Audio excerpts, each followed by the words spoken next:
3대 진단비로만 비교를 해봐도 가장 저렴한 J사와 가장 비싼 K사의 보험료는 매월 2만원 정도 나는 걸 볼 수 있어요. 20년 동안 내는 보험료로 비교를 해보면 480만원 정도를 더 내는 건데요.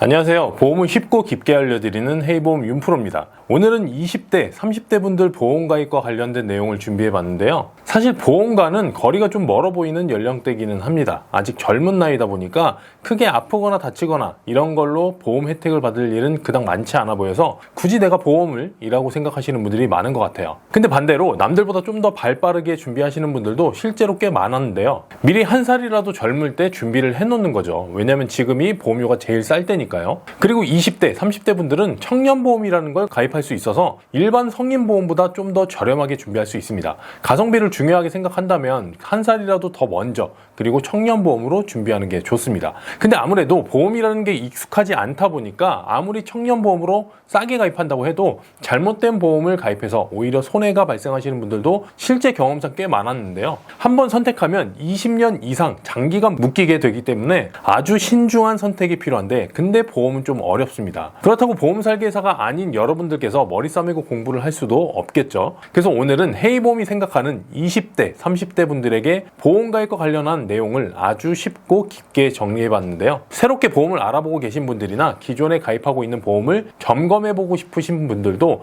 참고하시면 도움이 될 수 있을 것 같습니다. 꼭 끝까지 주목해 보시기 바랍니다. 본 광고는 광고 심의 기준을 준수하였으며 유효기간은 심의일로부터 1년입니다. 먼저 20대, 30대 분들은 청년보험을 가입할 수 있다고 말씀드렸는데 이 청년보험이 뭐냐 잘 모르고 계시는 분들도 있을 것 같아요. 청년보험은 구어린이보험이라고 할 수 있습니다. 2023년 8월까지는 20대, 30대 분들도 어린이보험을 가입할 수 있었는데 금융감독원에서 성인들이 가입할 수 있는 어린이보험의 개정을 추진했습니다. 이후에 상품명에서 어린이란 문구가 사라졌어요. 이때 당시에 이제 어린이 보험을 가입할 수 없다고 소문이 퍼지면서 가입자들이 엄청나게 몰리기도 했었는데 아마 급하게 어린이 보험을 가입하신 분들도 많았을 거라고 생각해요. 이렇게 이슈가 됐던 이유는 어린이 보험이 성인 보험에 비해서 보험료도 저렴하고 특약의 한도도 높고 또 납입 면제의 범위도 넓기 때문이었습니다. 같은 나이인데도 어린이 보험을 가입하느냐 성인 보험을 가입하느냐에 따라서 여러 가지 차이점을 보인 건데요. 이게 바뀐다고 금융감독원에서 예고를 한 거였으니까 이슈가 될 만했죠. 그래서 실제로 23년 9월이 되면서 어린이 보험이 개정이 됐습니다. 모든 보험사들이 어린이 보험 가입 연령을 15세까지로 낮추거나 아예 상품 자체를 없애버린 회사도 있었어요. 근데 실제로 보니까 어린이 보험에서 상품명만 변경을 한 거였어요. 회사마다 상품명이 모두 달라서 통칭 청년보험으로 부르고 있는데 이름만 바뀐 거다 보니까 어린이 보험의 특징을 모두 가지고 출시가 되었습니다. 이건 현재 가입할 수 있는 청년보험도 동일한데요. 일단 성인보험보다 보험료가 저렴합니다. 같은 나이로 설계를 해보면 같은 보험사끼리도 보험료 차이가 꽤 나는 걸 볼 수 있어요. 보험료가 저렴하면 뭔가 부족한 부분이 있거나 빠진 게 있어야 하지만 그렇지 않습니다.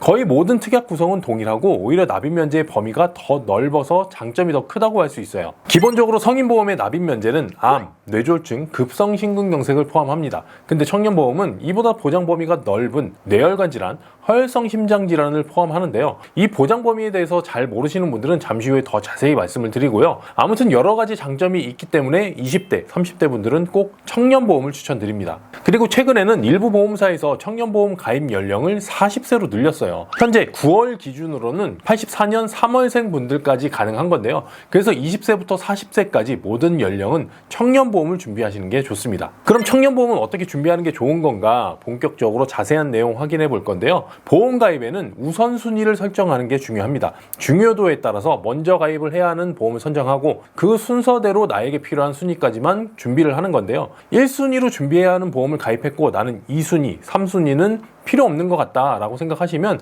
딱 거기까지만 준비하시면 됩니다. 보험은 정답이 없어요. 여러분 상황에 맞게 필요에 맞게 가입을 하면 그게 정답이 되는 거라고 생각하는데요. 그래서 제가 추천드리는 우선순위는 4단계로 나눠볼 수 있을 것 같습니다. 1순위는 실손의료비보험, 2순위 3대 진단비, 3순위 수술비, 4순위로 기타 특약이에요. 하나씩 살펴보겠습니다. 먼저 1순위의 실손 의료비, 아마도 거의 대부분 이 실손보험, 실비 하나 정도는 가입되어 있으실 거예요. 22년 말 기준으로만 봐도 3,900만 명 이상이 실손보험을 가입하고 있다고 하는데, 물론 가입을 안 하신 분들도 있기는 하지만, 근데 제가 상담을 했던 분들 중에 거의 대부분 실손보험 하나쯤은 가지고 계셨습니다. 그래서 1순위로 가입을 하셔라 라고 얘기하지 않아도 이미 준비되어 있으신 분들이 대부분일 건데요. 그래서 이 실손보험은 어떻게 유지를 하느냐가 더 중요한 숙제라고 생각합니다. 최초의 실비부터 시작해서 1, 2, 3세대를 거쳐 현재는 4세대까지 나와 있는데요. 1세대 실비 같은 경우에는 입원 시에 자기부담금이 전혀 없었고, 통원은 5,000원만 내면 보장 한도 내에서 모든 병원비를 돌려받을 수 있어서 지금과는 비교도 안 되는 보장 내용을 가지고 있었죠. 이후에 2009년 8월에 표준화가 되면서 모든 보험사에 판매하는 실비는 동일한 보장 내용으로 바뀌었습니다. 이때 자기부담금 10%가 생겨나기도 해서 1세대보다는 아쉽지만 현재 4세대보다는 장점이 더 크다고 볼 수 있어요. 그 다음 3세대로 넘어와서는 자기부담금이 급여는 10%, 비급여는 20% 또는 30%로 높아졌는데요. 근데 현재 가입할 수 있는 4세대는 급여는 20%, 비급여는 30%로 더 높아졌습니다. 자기부담금 이외에도 여러 가지 조건들이 바뀌었는데, 확실히 실비의 보장 내용은 과거의 실비들이 더 좋았다라고 얘기할 수 있을 것 같아요. 근데 이렇게 과거의 실손보험의 보장 조건이 더 좋다 보니까 아무래도 보험료 상승률은 더 클 수밖에 없습니다. 연령별로 그리고 보험회사 상품별로 증가폭이 다르겠지만 처음 가입했을 당시보다 아주 많이 보험료가 올라서 큰 부담을 가지고 계신 분들도 많아졌어요. 반대로 4세대의 가장 큰 장점은 저렴한 보험료라고 할 수 있기 때문에 20대, 30대 분들 중에는 이 실비 전환에 대해서 고민하시는 분들이 많은 것 같습니다. 자기부담금 상승과 같은 내용이 좀 안 좋아지기는 했지만 나이가 젊으신 분들은 병원에 잘 다니지 않는 분들이 더 많을 거라 교체를 하는 게 오히려 지출을 더 아낄 수 있는 방법이 될 수도 있기 때문인데요. 실비 혜택을 받을 일이 별로 없는데 보험료를 더 많이 내고 있다면 4세대 실비로 전환을 하는 것도 고려해 볼 만한 사항이라고 생각해요. 실손 전환은 일부 사항을 제외하고는 별도 심사 없이 언제든 전환이 가능합니다. 일부 사항이라는 건 직전 1년간 정신질환 치료 이력을 얘기하는 건데요. 해당 사항이 없다면 원하는 시기에 언제든지 전환할 수 있습니다. 실제로 이 실손보험의 보험료가 과하다고 생각하시는 분들의 상담을 많이 하게 되는데, 전환을 하는 게 유리하신 분들도 있었고 그렇지 않으신 분들도 있었습니다. 이 부분에 대해서는 깊은 고민이 필요하기 때문에 꼭 정확한 상담을 통해서 판단해 보시면 좋을 것 같고요. 그리고 실손이 아예 없으신 분들은 가장 중요한 보험이다 보니까 꼭 가입을 하셔야 한다고 생각합니다. 근데 실상은 가입하고 싶어도 실비만 가입을 받아주는 곳이 별로 없는 게 문제예요. 다른 보험 상품하고 연계해서 세트로 가입이 가능하거나 연령에 따라서 검진을 받아야 한다거나 조건을 두는 보험사도 많기 때문에 이 부분 역시 자세한 상담이 필요할 수 있습니다. 실비 관련해서 궁금한 내용이 있으신 분들은 헤이보험으로 질문 주시기 바라고요. 어쨌든 1순위 보험 가입은 실비가 돼야 한다는 점 기억하시면 좋을 것 같아요. 그 다음 실비가 준비되어 있으신 분들은 2순위로 3대 진단비를 준비하시라고 말씀드립니다. 이 3대 진단비는 암, 뇌, 심장에 대한 보장인데요. 아마 보험을 떠올리면 암보험을 가장 먼저 떠올리시는 분들이 많지 않을까 합니다. 아무래도 가장 위험한 질병 하면 암을 생각할 수 있기 때문인데, 여기에 뇌와 심장 질환도 아주 위험한 질병 중 하나라 이 세 가지를 3대 진단비라고 부르고 있습니다. 실제로 사망 원인 순위에서도 항상 상위권에 포함되어 있는 가장 걱정되는 위험한 질병이라고 할 수 있는데요. 근데 사실 이 3대 진단비를 중요하게 말씀드리는 이유는 이런 사망 확률 때문은 아닙니다. 솔직히 사망을 하면 내가 진단비를 많이 받는 게 뭐가 중요하겠어요. 그래서 저는 사망보다는 생존이 더 중요하다고 생각을 하는데요. 실제로 더 좋은 치료 방법들이 개발되다 보니까 암 같은 경우에 5년 상대 생존율은 계속해서 증가하고 있는 중이라고 합니다. 그래서 어떻게 잘 생존하느냐가 중요할 수 있기 때문에 이런 생존의 3대 진단비가 더 집중돼야 한다고 생각을 하는 건데, 그럼 걱정이 될 수 있는 건 바로 치료 비용이죠. 근데 이 치료 비용 역시도 생존과 관련된 직접적인 내용은 아닐 수 있습니다. 우리나라는 암이나 뇌, 심장질환 같은 중증질환에 대해서 산정특례 제도라는 아주 훌륭한 혜택을 받을 수 있게 잘 되어 있기 때문인데요. 암은 진단만 받아도 급여에 해당하는 병원비 95%를 지원받을 수 있고, 뇌와 심장질환 역시 수술을 동반하거나 급성기에 입원한 환자의 경우 산정특례 혜택을 받을 수 있습니다. 그리고 여러분들께서 1순위로 잘 가입하고 계시는 실손의료비에서 나머지 5%에 대한 비용과 비급여 치료비에 대한 병원비를 돌려받을 수 있는데요. 그래서 3대 3대 진단비는 개인적으로 경제적인 위험에 좀 더 포커스가 맞춰져야 한다고 생각합니다. 아무래도 치료 과정 중에 경제활동에 제한이 생길 수 있겠죠. 일을 못할 수 있으니까요. 그래서 이 부분을 잘 염두에 두고 3대 진단비 한도를 조절해 보는 게 좋다고 생각해요. 개인적으로는 보통 1년에서 길면 2년 정도 일을 하지 못한다는 가정하에 한도 설정을 하는 게 좋지 않을까 생각하고요. 대신에 반드시 무리하지 않는 선에서 적절하게 설정하시라고 말씀드립니다. 아무튼 진단비는 치료비보다는 경제적인 위험이라는 점 꼭 고려해 보시고요. 그리고 이 3대 진단비는 보장 범위를 꼭 확인해 봐야 합니다. 어떤 특약을 선택하느냐에 따라서 비싼 보험료를 내고 보장을 못 받을 수도 있기 때문에 더 넓은 보장을 받을 수 있는 진단비 특약을 잘 선택해야 하는데요. 먼저 암 진단비는 반드시 일반암과 유사암 진단비만 선택하셔야 합니다. 보통 대부분의 암 진단비는 특약 이름에 유사암 제외 혹은 소외감 제외라고 되어 있어요. 그리고 이 유사암과 소외감은 꼭 세트로 같이 구성을 해야 하는데요. 그럼 일반암과 유사암 이 두 가지 암 진단비를 가입할 경우에 모든 암에 대해서 보장이 가능하다고 보면 되겠죠. 그래서 최근에는 내가 가입한 암 진단비에 포함이 안 되는 암이 있어서 보장을 못 받는 경우는 거의 없다고 할 수 있습니다. 모든 암에 대해서 보장을 받을 수 있는 진단비를 거의 대부분 잘 가입하고 있는 것 같아요. 근데 모든 암에 대해서 보장을 받을 수는 있지만 암 종류에 따라서 얼마를 받을 수 있는지는 보험회사마다 다를 수 있습니다. 바로 유사암 또는 소외감에 대한 내용인데요. 일반암과 유사암은 세트라고 말씀을 드렸어요. 근데 현재 가입할 수 있는 모든 암보험은 일반암의 20%로 유사암 한도를 제한하고 있기 때문에 이 유사암 또는 소외감에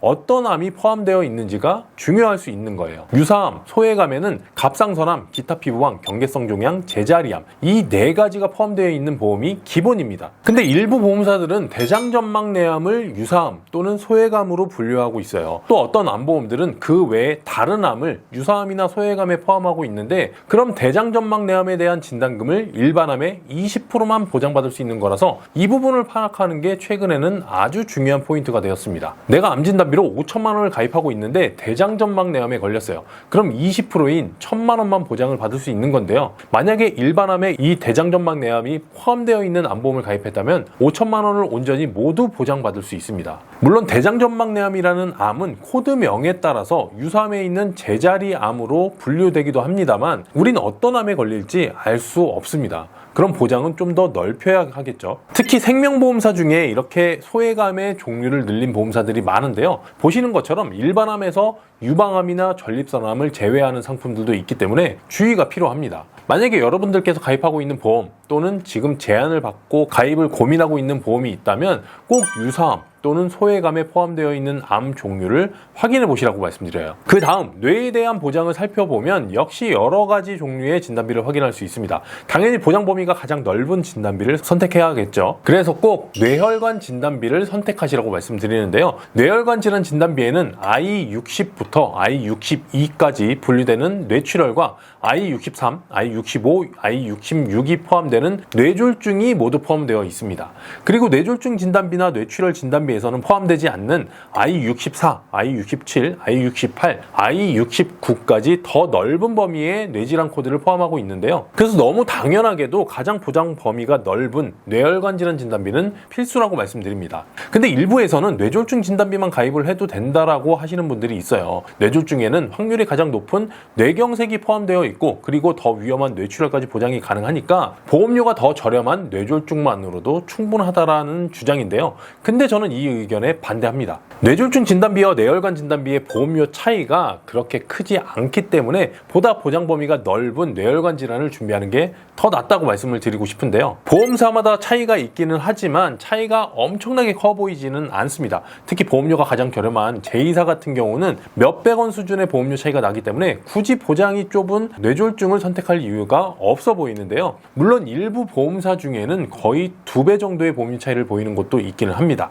근데 이런 보험사는 뇌혈관이든지 뇌졸중이든지 진단비 자체의 가격이 높기 때문에 어차피 추천에서는 제외되는 곳이고 그 외의 보험사들은 대부분 차이가 크지 않은 것으로 보여요. 가장 저렴한 보험사로 뇌혈관 질환을 준비하게 되면 가성비 좋게 가장 넓은 보장을 준비할 수 있기 때문에 뇌졸중 선택은 반대합니다. 그리고 허혈성 심장질환은 급성 심근경색과는 비교할 수가 없어요. 발생률에서 엄청 큰 차이가 차이를 보이기 때문에 무조건 허혈성 심장을 추천드리는데요. 근데 최근에는 이 허혈성 심장에서는 보장이 되지 않는 부정맥을 포함하는 심장질환 진단비 또는 심혈관 질환 진단비까지 구성할 수 있어서 보장의 범위는 더 넓어졌다고 볼 수 있습니다. 부정맥 질환의 발생 환자 수를 보면 급성심근경색과는 비교도 안 될 숫자를 보이고 있는데요. 세 가지 진단을 합산한 기준이라 더 커 보이기는 하지만 그냥 무시하기에는 확률이 높아 보입니다. 그래서 최근에는 허혈성 심장질환보다 보장 범위가 넓은 심혈관 질환 또는 심장질환 진단비를 추천하는 편인데요. 물론 그렇다고 해서 무조건 이 모든 진단비를 구성해야 한다 이런 건 아닙니다. 역시 중요도에 따라서 우선순위를 설정하는 게 좋은데 당연히 중요도는 발생할 확률을 기준으로 선택하는 게 좋겠죠. 심장질환 전체 중에 2022년 기준 환자 수가 가장 많은 질병은 협심증입니다. 그럼 가장 걱정될 수 있는 심장질환 1위로 협심증을 꼽을 수 있을 것 같은데요. 가장 확률이 높다고 해서 무조건 이 협심증이 발생하는 건 아니겠지만 그래도 확률을 무시할 수는 없을 것 같아요. 그래서 심장질환 중에는 1순위로 이 협심증을 포함하는 허혈성 심장질환을 구성하는 걸 추천하고 그리고 보험료의 여유가 있다면 추가로 심혈관 질환을 고민하는 게 좋을 것 같습니다. 대신에 이 심혈관 질환 진단비는 보험회사마다 포함하는 질병 코드가 조금씩 다를 수 있어요. 발작성 빈맥, 심방세동 및 조동, 기타 심장 부정맥 그리고 심부전을 모두 포함하고 여기에 허혈성 심장이 포함되는 협심증까지도 포함된 진단비가 가장 보장 범위가 넓은 특약이라고 할 수 있는데요. 근데 일부 상품들 중에는 이 중에 몇 가지 코드를 빼놓았거나 질병 코드별로 특약을 분류해서 하나씩 전부 다 가입을 하게 만들어 놓은 상품들도 있습니다. 여러 가지 질병 코드를 하나의 진단비로 구성한 상품하고 여러 가지로 쪼개 놓은 진단비하고 비교해 보면 당연히 여러 가지 질병을 따로 분류해 놓은 보험이 더 비싸질 수밖에 없겠죠. 특약 이름이 비슷비슷하기 때문에 진단명만으로는 구분이 어려울 수 있는데요. 비슷해 보이지만 다를 수 있다는 점 꼭 기억하시고 심장 관련 진단비를 구성할 때 포함하고 있는 질병 코드까지 비교 요청해 보시기 바랍니다. 여기까지가 보험 가입 시 2순위로 준비하면 좋은 3대 진단비에 대한 내용이었습니다.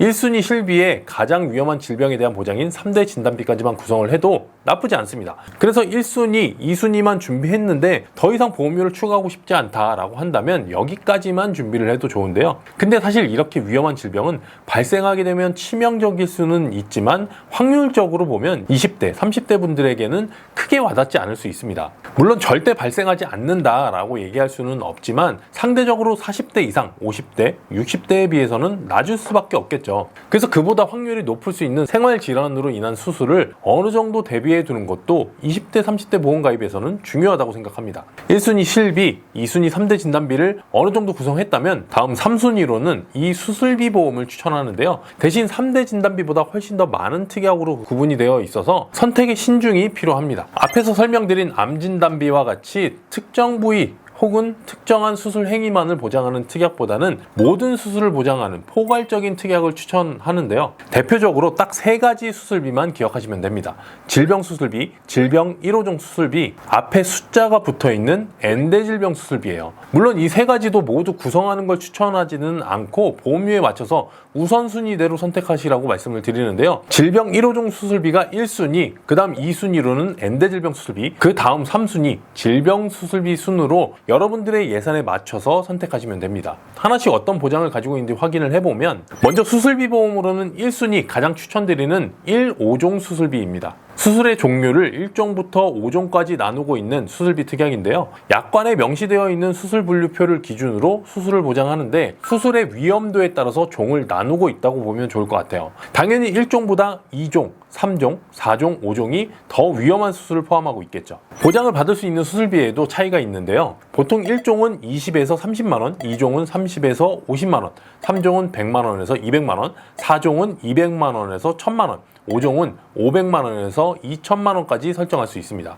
한도 구성은 상품마다 상이할 수 있는데 1에서 5종 수술비의 가장 이상적인 구성은 1종 20만원 이상, 2종 50만원, 3종 100만원 이상, 4종 500만원과 5종은 최소 조건으로 구성하는 게 좋습니다. 5종을 최소 조건으로 추천드리는 건 가장 위험한 수술이기 때문에 그만큼 발생할 확률은 낮은 수술들이 포함되어 있어서인데요. 5종에는 기본적으로 암 수술이 포함되어 있고요. 그리고 심장이나 뇌와 같은 위험한 부위의 수술, 그리고 대동맥, 대정맥 등의 아주 치명적인 수술을 보장하는데 여기에 플러스로 개복, 개흉, 개두 수술을 동반해야 5종 수술비를 보장받을 수 있습니다. 당연히 걱정이 될 수도 있는 위험한 수술이지만 사실 발생할 확률을 생각해보면 그리 높지 않을 것 같다는 생각이 들어요. 거기다가 이 5종 수술비는 전체 5종 수술비 중 가장 비싼 종에 해당이 되기 때문에 보험료를 높이는 주범이 될 수도 있는데요. 그래서 이 5종 수술비는 최대한 낮추는 게 좋습니다. 그래서 5종은 최소로 낮추면서 1종, 2종, 3종은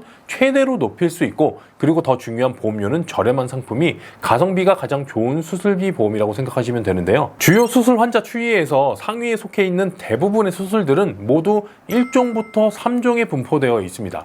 그래서 이 질병 1호종 수술비의 핵심은 1종부터 3종까지라고 보시면 되는데요. 모든 수술을 보장하는 1, 5종 수술비를 구성하되 확률이 떨어지고 가격은 비싼 부분은 낮추는 게 가성비를 높이는 수술비 구성 방법이라고 보시면 됩니다. 수술비 특약은 딱 필수적인 내용으로만 구성하고 싶다라고 생각하시면 이 1호종 수술비까지만 선택을 하셔도 충분한 보장을 받을 수 있는데요. 거의 대부분의 수술을 보장하고 경미한 생활질환 수술부터 위험한 수술까지 모두 보장하기 때문이에요. 근데 어떤 분들은 좀 더 흔하게 받을 수 있는 수술 보장을 좀 더 키우고 싶다라고 생각하시는 분들도 있었습니다. 실제로 이렇게 좀 더 높은 수술비 보장을 원하시는 분들에게는 다음 순위로 엔대질병 수술비를 추천드려요. 보험회사마다 앞에 숫자가 다르게 표기되어 있는데요. 119대, 126대, 144대 등등 포함하는 수술 분류가 조금씩 다릅니다. 당연히 해당 숫자에 포함되는 질병만 보장을 한다는 뜻인데, 근데 약관상에 보장하는 내용은 거의 비슷비슷합니다. 여러 질병들을 어떻게 그룹으로 묶어 놓았는지에 따라서 보험 상품마다 숫자가 다른 건데요. 숫자가 높다고 해서 무조건 좋은 건 아니라는 거예요. 대신 어떤 질병 그룹에 속해 있는지에 따라서 보험금이 달라질 수 있습니다.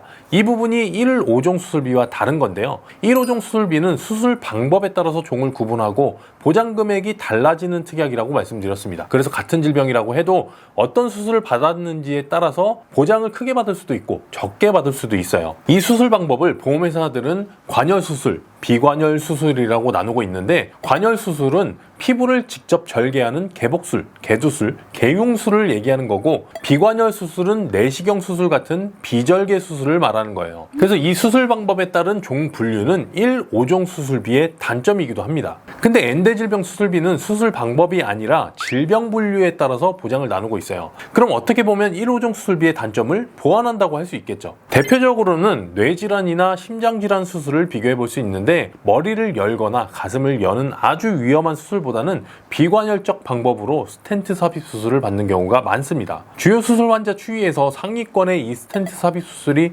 포함되어 있는 걸 볼 수 있죠. 질병 1호종 수술비에서 이런 위험한 수술을 받는 경우에 최대한 보장을 받으려면 개흉, 개두 수술을 동반해야 합니다. 스텐트 삽입 수술은 비관열 수술로 분류가 되기 때문에 뇌와 심장처럼 위험한 부위의 수술을 받는다고 해도 3종으로 분류가 돼요. 그래서 보통 최대 200만 원 정도의 보장을 받을 수 있죠. 근데 엔대질병 수술비는 좀 더 높은 보장을 받을 수 있는데요. 물론 이건 엔대질병 수술비의 구성을 어떻게 했는지에 따라서 달라질 수 있겠지만 보통 500만 원 이상 1000만 원 정도로 추천을 하다 보니까 이런 위험도가 높은 수술은 엔대질병이 더 유리하다고 볼 수 있습니다. 그럼 질병 1호종보다 엔대가 더 좋은 거 아니냐 할 수 있지만 그렇지는 않아요. 아무래도 보장을 받을 수 있는 종류에서는 1, 5종 수술비가 훨씬 더 유리하기 때문인데요. 아주 흔한 수술 중에 대장이나 위에서 용종이 발견돼서 이걸 제거하는 수술 들어보신 적 있으실 거예요. 이 용종 제거 같은 경우에 1, 5종 수술비에서는 2종으로 보장을 받을 수 있지만 엔대질병에서는 보장이 안 됩니다. 그리고 암 수술을 포함하고 있지 않다는 점도 엔대질병의 순위를 밀어내는 점이라고 보면 되는데요.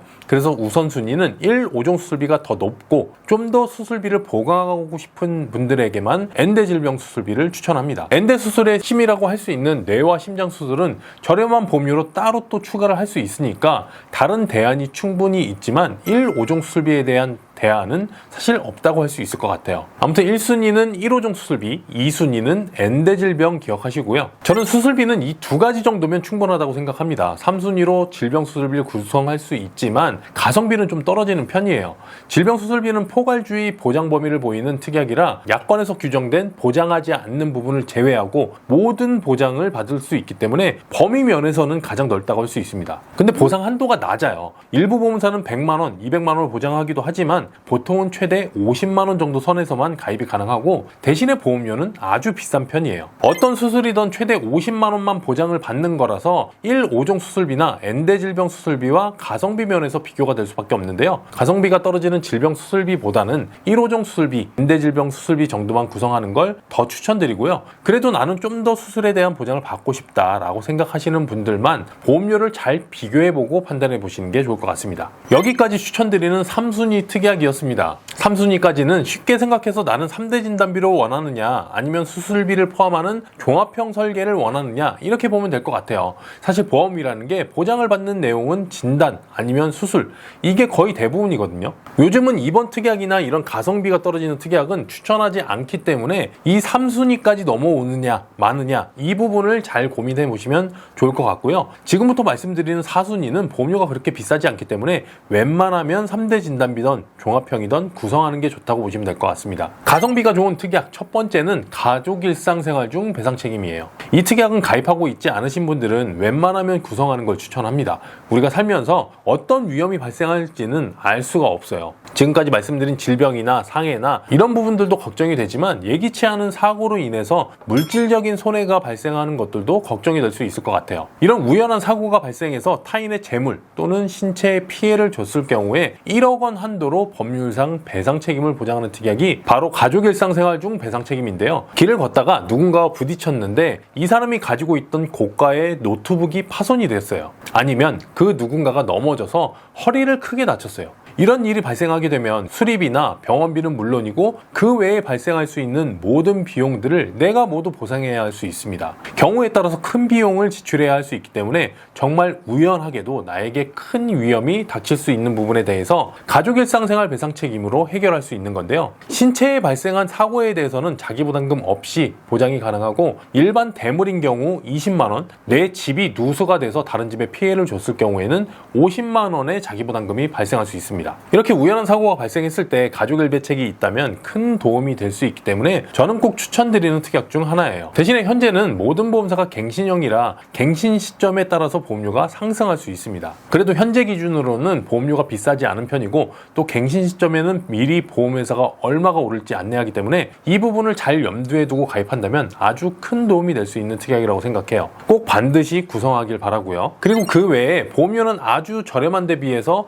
보장 금액이 큰 가성비 특약들 추천합니다. 대표적으로 조혈모 세포 이식 수술, 장기 이식 수술, 각막 이식 수술, 양성 뇌종양 진단비, 중대한 재생 불량성 빈혈 진단비 등이 있는데요. 보장 금액이 몇 천만 원인데 비해서 보험료는 몇십 원부터 몇백 원 정도 수준으로 아주 저렴한 편이에요. 물론 당연히 발생할 확률이 높지 않은 질병에 대해서 보장을 하기 때문인데 보험을 가입하는 이유가 혹시 모를 위험에 대비하기 위함이고 적은 비용으로 최대한의 보장을 받을 수 있도록 구성해야 한다는 점에서 보면 딱 적합한 특약이라고 생각이 드는데요. 이 특약들은 필수 특약은 아니라서 넣어도 되고 빼도 되기는 하지만 보험료에 큰 영향이 없기 때문에 역시 웬만하면 같이 구성하는 걸 추천드리는 특약이에요. 20대, 30대 분들 보험의 우선순위 1순위부터 4순위까지의 내용 확인해 봤습니다.